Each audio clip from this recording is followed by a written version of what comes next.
We are studying the concept of vicarious liability. Vicarious liability means here for the acts of the servant, master is held liable. Means let the superior be responsible. Let the superior be responsible. In that, the first type is the liability by authorization or ratification. Means the person who does an act through another person does it by himself. In such a case, a person authorizing is liable not only for the tort but actually authorized for its direct consequences. An act done by A.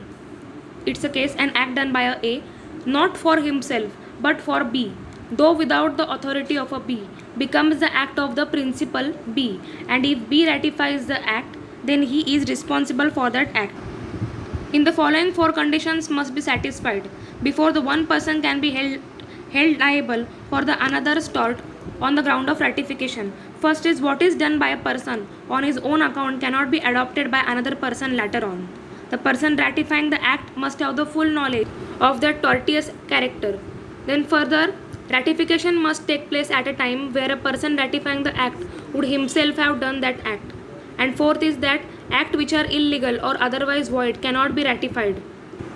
Here we have seen the liability by authorization or ratification.